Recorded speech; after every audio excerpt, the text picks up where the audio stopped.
There was a player down on the field, and as a parent you're scanning all of the standing up players to look for your kid's number, and it wasn't. Then somebody said it was Sam.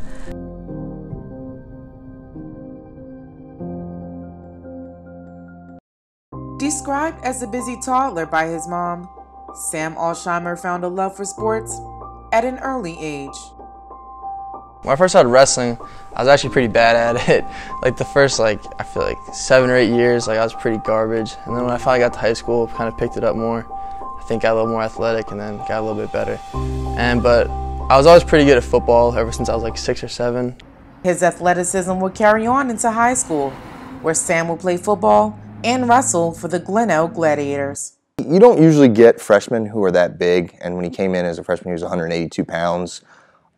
Which meant he was wrestling a lot of juniors and seniors. Sam would win the county title his freshman year and would go on to win both the county and regional title his sophomore year.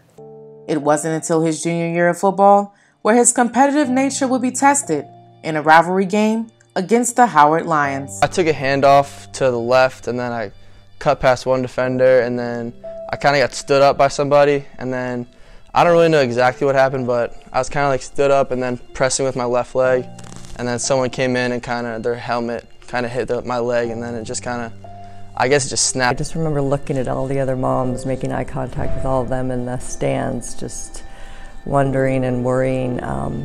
But I knew it wasn't good because in all of his years of playing football, he'd never stayed down. Sam would be rushed to the hospital, and the doctors would diagnose him with a broken tibia and fibula.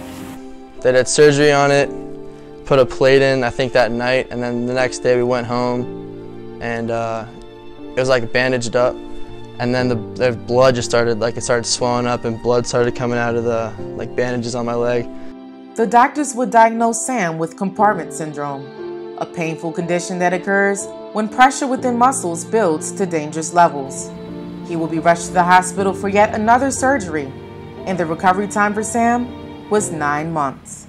You know, they're always kind of saying the worst case for the recovery time because they kind of have to as doctors, and it's kind of our job as athletes to try and get that time down as much as we can. Sam will be cleared to wrestle the following January, just months after his surgeries, and he would defend his county and regional title.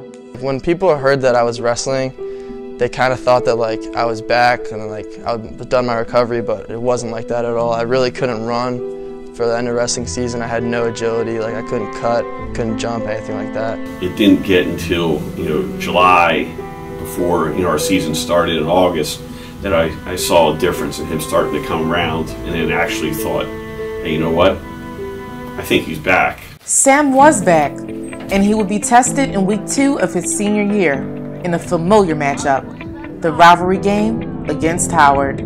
Before the game, I just treated it like another game because I kind of let that thought creep into my head about this is the same team as last year, and but I didn't think that was a good thing for me pregame, for my mental game going into it. So I just treated it like a normal game. Glenelg would beat Howard, and Sam was awarded the Elgard Trophy, the trophy awarded in this rival game. He was just on fire. I mean, he was everywhere. Their parents in the stands were talking and cheering and just real excited. And they're like, Sam, you don't have to make every single tackle in the same minute. Sam would lead his team to clinch its first county title since 2013 and its 3rd straight regional title. He was named Howard County's Defensive Player of the Year.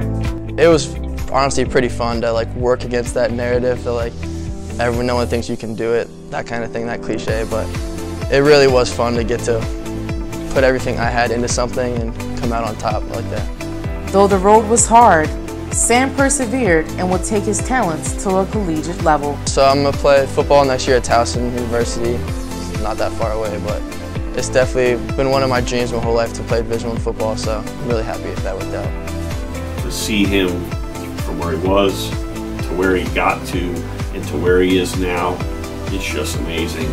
It's a tremendous accomplishment and feat to him. A tremendous accomplishment indeed. Sam Alsheimer's name will never be forgotten in the hallways of Glenelg High. It's been a hell of a time. I mean, I've been honored to be part of both these programs. I think probably the best football team and one of the best wrestling teams to ever come through here. So it's been an honor all the way around.